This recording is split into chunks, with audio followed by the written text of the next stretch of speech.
Have you ever felt like life hit pause just as you were getting started? Felt like life was slipping through your fingers, each day blending into the next? I'm 33 years old and I found myself at a crossroad questioning the path I was on and the dreams I had set aside. Instead of choosing the path, I decided to hit the reset button, start over and give myself a second chance. So in this video, I'm going to share with you the deeply personal reasons behind my decision, the fear I faced, and the hopes that guided me. So if you're ready, welcome back.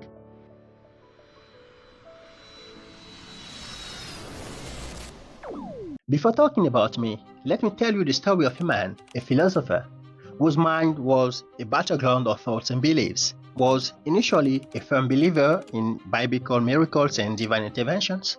However, the untimely death of his wife pushed him to make the drastic decision to leave his duties to the church and deny his community. Driven by a newfound perspective, he wrote a small book titled Nature, where he unveiled his groundbreaking philosophy of transcendentalism. Now, can you guess who this man was? 3 seconds.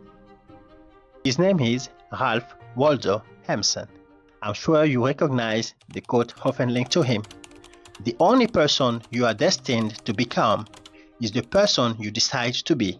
Guess what? Emerson might not have said that. Why?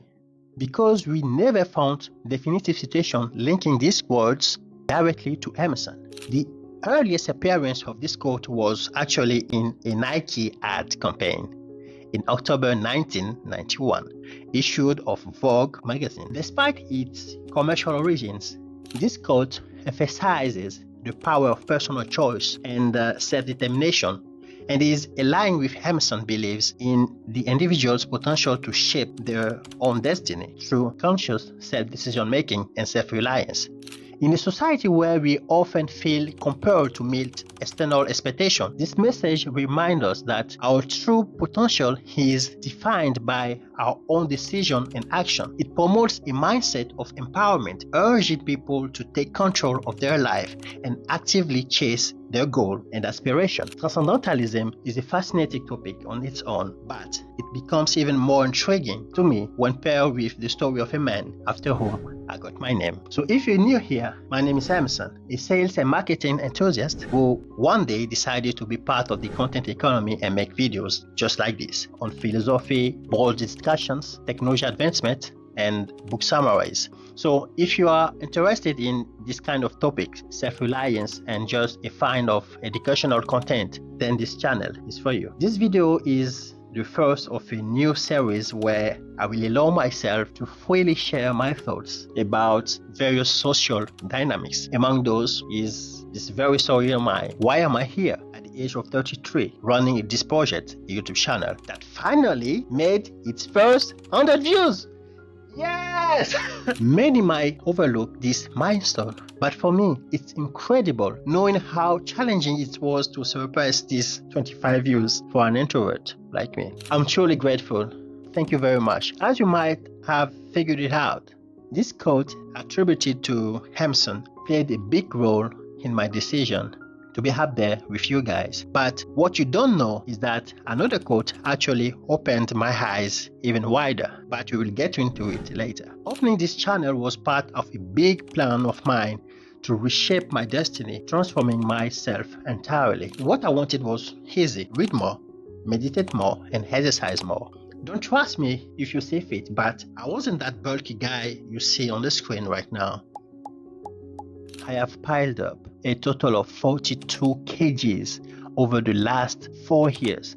Thank you to COVID-19. Wait, I'm also thankful to be alive, actually grateful, knowing that many wonderful people weren't as fortunate as me. I also aim to digitalize my skills, doing anything that could help me keep track of this new economic era. So I thought myself, why not diving into the creator economy world as described by several articles out there. Did you know that a third of the world population, approximately 2.7 billion active users, are on YouTube? This huge data not only highlights the platform's immense reach, but also its significance in our daily lives, second only to Google. This makes it a powerful tool for creators and viewers alike, providing endless opportunity for connection, learning, and entertainment. Adding to that, an old stat from TubeFilter revealed that 200 million people were earning money from digital content creation only. This is not just a static figure. It represents a rapidly growing trend. As more individuals recognize the potential of creator economy, the number of digital content creators earning a living continues to rise and opening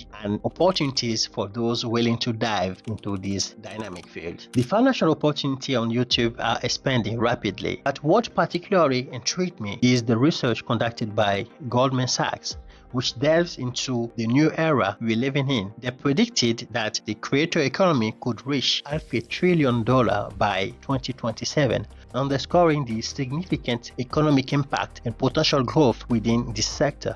On the other hand, coherent market insights project that the creator economy will surpass this milestone of 500 billion by 2030. While market analysts and strategists may continue to debate on the exact timeline and figures, the key takeaway is clear. The creator economy is on a robust upward trajectory. The precise number might differ, but the overarching trend remains undeniable and incredibly promising for aspiring content creator, again, me or you. A little over 127 billion is circulating in the space right now. If every expectation turns out to be true, we are talking about potentially 4x that amount by 2030. This literally means that the next 3 to 6 years could be the best ever for the creator economy. What mind-blowing data for newcomers, right? Let me stop you here. If you think that this journey will be without any challenges, don't even bother to open this fairy tale book. There will be skill gaps to bridge,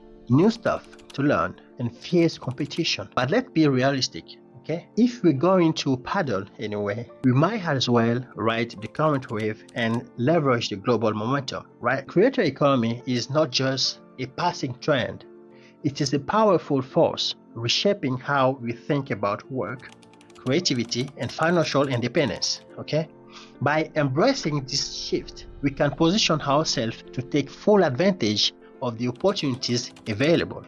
At least that is my opinion. Seizing this moment could be the key to unlock new paths to success and fulfillment. However, another way I aim to digitalize my skills was by pursuing a new career path as a data analyst. You know, that very job profile that we started to see on every search platforms, okay? That very profile that seems complicated at first glance, but is truly easy. Nope, it is not. I spent a week trying to find the difference between data scientist, data engineer, and data analyst, okay? What they do, what skills should be mastered and focused on. Eventually, I came up with a plan on how to start this challenge. First, I will go psycho on free content, okay, to have some basis. After getting all the required basic, I will then maybe focus on getting some certification here and there. But between you and me, a bunch of people are trying to minimize the length of time required to be a data analyst, saying 4 to 6 months. I don't know how they plan to do it, but man, I got to be honest with myself at least. It will be a pretty deep marathon as I have to refine my statistics and Excel, learn SQL, Python, Power BI, or Tableau. I gave myself a whole year to get my first certification at least, and let's see what will happen next. I might even decide to make a video about the path to becoming a data analyst and whether it is worth it for people in their 30s to switch careers. This topic is particularly relevant as the need to explore new career opportunities, especially for those of us in the 30s, has become increasingly popular. It's almost as if there is a viral trend of people seeking new direction and fresh starts later in life. So I'm curious, do you find yourself contemplating a career change, essay, or exploring new fields, switching gears and pursuing something different? Let me know your thoughts in the comment section. Back to another. The goals and the plan were established. I just needed to implement it right. I failed massively. At least the accomplishment of the overall plan was a failure. Despite some achievements, for me it is still just failure. But I do praise myself for starting every one of the bullets that compose my list. Working out 4 times a week, that's turned out to be 1 to 2 times a month. Reading 1 book every 2 weeks. Okay, it was 1 book every 2 months. You get the idea. I was at least trying to do something, but I was betraying myself, lagging behind my goals and the timeline set up. I was stuck at this point for months, and one day I got a message from my mom, and just like that, my world turned upside down. Picture this. I'm sitting there eating my 5th cookie of the hour, contemplating my life choices when I get a message. It is one of those messages that starts with "we need to talk," which, let's be honest, never means I bought you a house or a car. We've all been confronted with this kind of news, whether it's from a close friend or a colleague. Although we often feel compassion for others in their situations, it is challenging to truly understand the depth of their pain until we are faced with it ourselves. It's one thing to offer support and sympathy, but it's an entirely different experience to find yourself directly in the midst of such overwhelming news. The reality of the situation is much harder when it becomes personal. What could I do? I was in the red in my crypto investment, crushed by several loans on consumption, thing I totally recommend you not to do. For me, living in Turkey, well, it is a common thing. Here it seems like it is okay to get some loan to have fun, invest in a random coin, go shopping, even for buying things you don't even know what they are used for. With my current job, let's say that I was quite okay with my life, never having experienced such financial urgency in the past. I always tried to help my family the best I could, of course, but after paying my installments, I was able to pay my debt monthly, but it became increasingly clear that I was entering, if not already trapped in, an unbreakable loop. This cycle of earning just enough to cover expenses and debt left little room for financial flexibility and growth. It was a precarious balance, constantly teetering on the edge, and the pressure was mounting. The realization that I was sucked in this relentless pattern was both daunting and disheartening. You get the idea. I was unable to help mom physically due to the distance, and financially due to the hole in my pocket, my wallet, and bank account. This was the first strike. A few months later, precisely 1.5 months later, I got another message.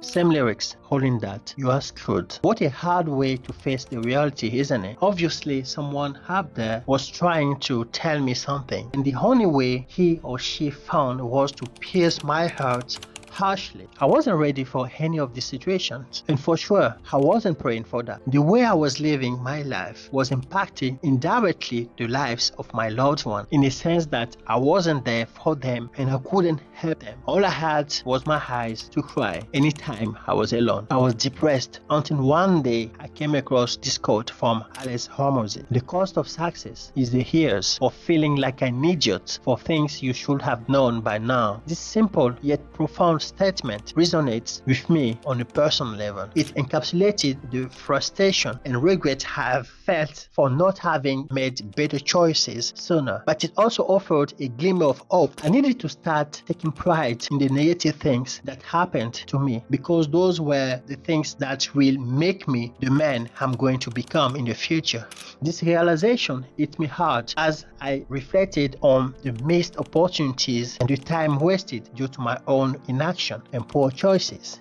It was a bitter pill to swallow, acknowledging that my past behaviors had contributed to my current struggles. I need to convince myself that my best life and the happiness of my family was ahead of us, not in the past. That I was always going to learn more, earn more in the future than I did in the past, unless I decided not to step forward and be totally consistent. Here is my appearance at the gym in May. I went from 1 to 18 appearances in 1 month. I finished 2 books in 1 month.